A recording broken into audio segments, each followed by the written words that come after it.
Kita lanjutkan.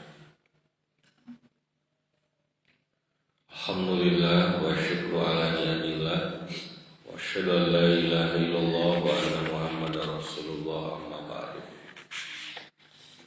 Setelah menjelaskan tentang bagaimana Kiai Haji Aceng Zakaria berdakwah dari tingkat lokal sampai ke nasional, dari kota hingga pelosok.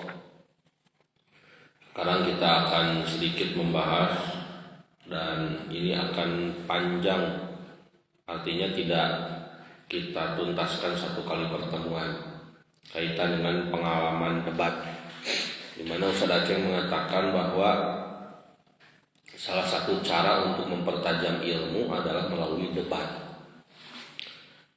Pengalaman debat. Ustaz Pepen menulis, dakwah yang dilakukan oleh A. Zakaria tidak melulu dalam bentuk pengajian umum yang biasanya dihadiri oleh banyak orang. Terkadang beliau juga harus berhadapan dengan orang-orang tertentu yang mereka juga merupakan mubalik. Tapi karena memiliki beda pandangan dan pemahaman dalam beberapa masalah tertentu, tak jarang perbedaan pendapat ini pun pada akhirnya harus berujung dalam debat atau diskusi. Para mubalik yang biasanya jadi lawan debat A. Zakaria ini adalah dari luar Persis, seperti Nahdlatul Ulama atau Muhammadiyah. Forum debat yang dilaksanakan antara A. Zakaria dengan para mubalik di luar Persis ini biasanya dihadiri terbatas oleh beberapa orang saja. Dalam beberapa kesempatan perdebatan juga dilakukan oleh A. Zakaria melalui media tulisan dalam bentuk makalah, seperti yang terjadi dengan salah seorang ustadz dari Ciparai, Bandung. Tujuan dari pelaksanaan debat ini bisa dikatakan sebagai salah satu ajang untuk mempertegas dan memperjelas sekaligus menguji keabsahan beberapa pemikiran keagamaan yang sedianya sudah jadi pemahaman umum di kalangan masyarakat saat itu. Walaupun tujuannya semata-mata bukan untuk mencari kemenangan, dalam beberapa kali perdebatan yang dilakukan terlihat dengan piawainya A. Zakaria bisa mempertahankan argumen-argumen yang jadi pilihannya. Berbekal kecerdasan dan kehandalannya dalam memahami dalil-dalil agama secara logis, terkadang argumen lawan pun harus mengalah di hadapan A. Zakaria. Jadi Ustaz Aceng ini selain pandai menulis, pandai berdakwah, juga pandai berdebat. Kenapa? Karena memang bekalnya cukup begitu ya. Ilmunya ada. Kecakapan A. Zakaria dalam mengolah dalil-dalil nakli, ayat-ayat Al-Quran dan hadis, sehingga menjadi lebih mudah dipahami dan bersesuaian dengan nalar dan logika pembaca atau pendengar adalah salah satu keunggulan beliau saat berdebat.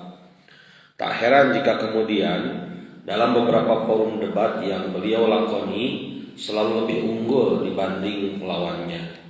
Namun demikian, keunggulan dalam berdebat yang sejatinya menjadi kelebihan dari sosok pribadi A. Zakaria ini tidak lantas membuat menjadi takabur dan berbesar kepala. Dalam pengakuannya, ia sering merasa bersyukur karena dengan media debat ini setidaknya bisa jadi wasilah untuk memperbaiki dan mempertajam lagi dalil-dalil yang digunakan. Selanjutnya, materi yang didiskusikan bisa jadi lebih dikuasai lagi secara lebih mendalam karena sebelumnya sudah diuji secara kritis melalui forum debat. Dalam perjalanannya, debat yang dialami oleh A. Zakaria dilakukan saat beliau masih tinggal di Bandung, yaitu ketika menjadi staf pengajar di pesantren Persis Pajagalan, dan juga saat beliau sudah kembali ke Garut. Berikut adalah beberapa forum debat yang beliau lakoni. Ada beberapa pengalaman debat. Yang pertama ini debat dengan Kiai Haji Anwar Sanusi. Kiai Haji Anwar Sanusi adalah ulama seangkatan dengan Hasan yang saat itu ia dikenal dengan pendapatnya tentang penghalalan tikus. Jadi Ustaz Anwar Sanusi ini menghalalkan tikus. Perdebatan yang awal mulanya melibatkan Ustaz Usman Solehuddin tersebut berlangsung kira-kira tahun 1973 di Kampung Cibiru, Ciparai, Bandung. Mewakili pihak Persis, Az-Zakaria tampil menghadapi Ustaz Anwar Sanusi dan memperdebatkan tentang masalah perempuan wajib Jumat atau tidak. Dalam perdebatan tersebut, Ustaz Anwar Sanusi berpendapat bahwa istri itu wajib sholat Jumat sebagaimana laki-laki dengan alasan, ini alasannya Ustaz Anwar ada Quran, ada hadis ya. Ayat Quran yang jadi alasan Ustaz Anwar Sanusi mewajibkan perempuan Jumatan. Surat Al-Jumu'ah ayat 9, surat ke-62 Al-Jumu'ah ayat 9. Allah berfirman, A'udzubillahi minasyaitonirrajim. Ya ayyuhalladzina amanu idza nudiya lis-sholati min yaumil jumu'ati fas'au ila dzikrillahi wa dzarul bai'. Dzalikum khairul lakum in kuntum ta'lamun. Kurang lebih artinya, hai orang-orang yang beriman, apabila diseru untuk menunaikan sholat Jumat, maka bersegeralah kamu kepada mengingat Allah dan tinggalkanlah jual beli. Yang demikian itu lebih baik bagimu jika kamu mengetahui. Menurutnya, ayat tersebut menunjukkan wajib Jumat bagi laki-laki dan perempuan sebagaimana halnya ayat Ya ayyuhalladzina amanu kutiba alaikumusiyam kama kutiba alal ladzina min qablikum la'allakum tattaqun. Ayat apa itu? Rasya. Ayat tentang apa? Tentang saum, Al-Baqarah 183. Jadi ayatnya sama, katanya bersifat umum gitu. Ayat ini tidak hanya menunjukkan wajib kepada laki-laki saja, tapi juga terhadap perempuan. Kemudian hadis Nabi.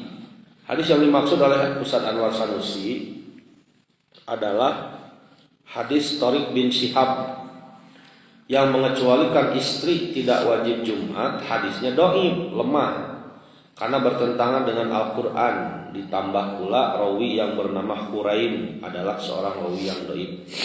Lihat katanya di kitab Mizanul Iktidal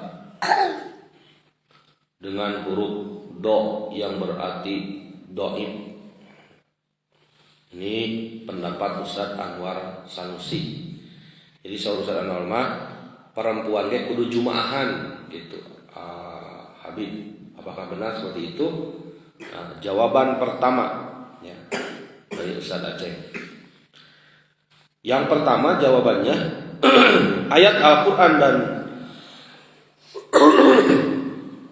ayat Al-Quran surat Al-Jumu'ah itu yang tadi dibacakan ayat 9 tidak bertentangan dengan hadis Thariq, karena antara ayat Al-Quran dengan hadis Thariq itu tidak tanakud, tidak bertentangan. Karena di antara syarat tanakud itu hendaklah memenuhi wihdas samaniyah, istilah ilmu mantik, yaitu ada kesamaan dalam maudhu dan mahmul, subjek dan predikat, objek, tempat, waktu, dan yang lainnya. Seperti perkataan Ali sakit dan Umar tidak sakit. Dua pernyataan ini tidak tanakud karena perbedaan maudhu, yaitu Ali dan Umar. Demikian juga pernyataan Ali tidak pergi ke pasar dan pernyataan Ali tidak pergi ke kebun. Dua pernyataan ini tidak tanakud, tidak bertentangan karena perbedaan mahmulnya, yaitu yang satu menyatakan tidak pergi ke pasar dan yang kedua tidak pergi ke kebun. Bertentangan tidak? Apalagi tidak. Demikian juga ayat ke-9 surat Al-Jumu'ah dan hadis Thariq tidak bisa dianggap tanakud, karena ayat Al-Quran menunjukkan secara umum, sedangkan hadis menunjukkan secara khusus. Berarti hubungannya adalah am dan khos, yaitu takhsis, mengecualikan yang khusus dari yang umum. Seperti hal seperti ini banyak terdapat baik dalam Al-Quran ataupun hadis. Seperti halnya dalam Al-Quran dinyatakan innama harrama alaikumul maitata. Tiada lain yang Allah telah haramkan bagimu adalah bangkai. Surat Al-Baqarah ayat 173. Apa is? Surat Al-Baqarah ayat berapa? 173. Sedangkan dalam hadis dinyatakan uhillat lana maitatani wa daman. Apa artinya? Apa is? Dihalalkan bagi kami dua macam bangkai, kata Nabi. Dua macam bangkai yang dihalalkan apa? Belalang dan ikan. Ya. Belalang dan ikan ini tidak usah disembelih. Kalau sudah mati bisa langsung digoreng lalu dimakan. Nah, ayat Al-Baqarah 173 dengan hadis yang barusan riwayat Ahmad, hubungan ayat Al-Quran dan hadis di atas adalah takhsis, pengecualian. Bangkai kan haram secara keseluruhan. Ada yang kecuali. Bangkai apa tadi? Ikan dan belalang. Belalang tenan bahasa Sundana simut. Boleh itu digoreng sesudah mati. Yaitu mengecualikan yang khusus dari yang umum. Adapun pernyataan beliau Ustaz Anwar Sanusi bahwa hadis thorik itu dhaif karena dalam sanadnya ada nama Huraim. Setelah dicek di kitab Mizan Al-I'tidal, ternyata tidak ada pernyataan bahwa Huraim itu dhaif. Itu yang pertama. Jawaban kedua, andai hadis Huraim itu dhaif, sebetulnya dengan Al-Quran cukup bahwa yang 4 itu tidak wajib Jumat, yaitu dengan pernyataan ya ayyuhalladzina amanu, berarti anak kecil tidak wajib Jumat, karena anak kecil belum bisa disebut orang yang beriman karena belum balik. Kemudian yang kedua, iza nudia, apabila diundang. Perempuan tidak wajib Jumat karena perempuan tidak termasuk yang mendapatkan undangan untuk melaksanakan Jumat. Buktinya perempuan-perempuan di zaman Nabi tidak ada yang melaksanakan Jumat, termasuk istri-istri Nabi. Jawaban berikutnya, pas'au, ini berarti yang sakit tidak wajib Jumat, karena yang sakit tidak mungkin bisa pergi melaksanakan Jumat. Bisa juga dengan ungkapan wajarul bai', tinggalkan jual beli.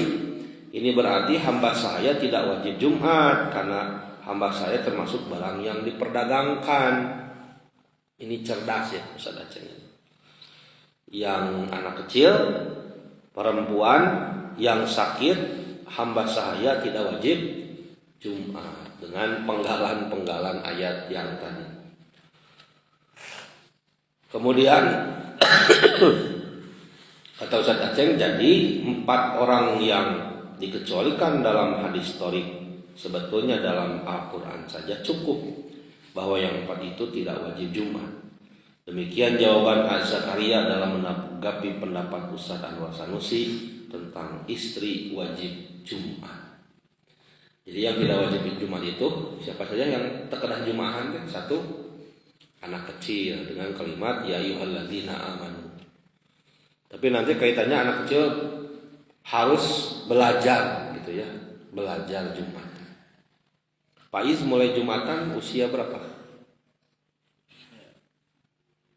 Itu yang pertama, anak kecil. Yang kedua, idanu dia, kalimat apabila diundang. Kata Ustaz Aceh, perempuan tidak termasuk yang mendapatkan undangan Jumat karena di zaman Rasul perempuan tak Jumaahan. Kemudian yang ketiga, pas'au, bersegeralah. Pandangan Ustaz Aceh bahwa kalimat ini mengecualikan yang sakit tidak wajib Jumat karena tidak mungkin bisa pergi karena sakitnya. Tapi kalau sakitnya masih bisa pergi berarti harus Jumat.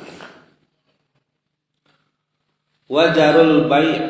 Nah, dari kewajiban yang keempat yang dikecualikan adalah dari ungkapan wajarul bai', tinggalkan jual beli. Nah, menurut Ustaz Aceng ini mengisyaratkan bahwa hamba sahaya tidak wajib Jumat. Jadi saripati dari hadis Tariq bin Syihab itu dia atau beliau perlihatkan gitu ya korelasinya, kesesuaiannya dalam surat Al-Jumu'ah ayat 9-nya tadi. Ini luar biasa ya pola pikir Ustaz Aceng ini. Nah, itu perdebatan dengan Ustaz Anwar Sanusi menang ini. Dalam arti jelas kan Ustaz Aceng membantahnya bahwa 4 perempuan, orang yang sakit, kemudian hamba sahaya, kemudian anak kecil tidak termasuk yang diwajibkan Jumatan. Insya Allah besok kita akan bahas bagaimana berdebat dengan Ceng Akik, di mana kesimpulannya bahwa salah satu cara untuk mempertajam ilmu adalah dengan debat, ya, dengan debat. Demikian aku qouli hadza wa astaghfirullah li wa lakum. Assalamualaikum warahmatullahi wabarakatuh.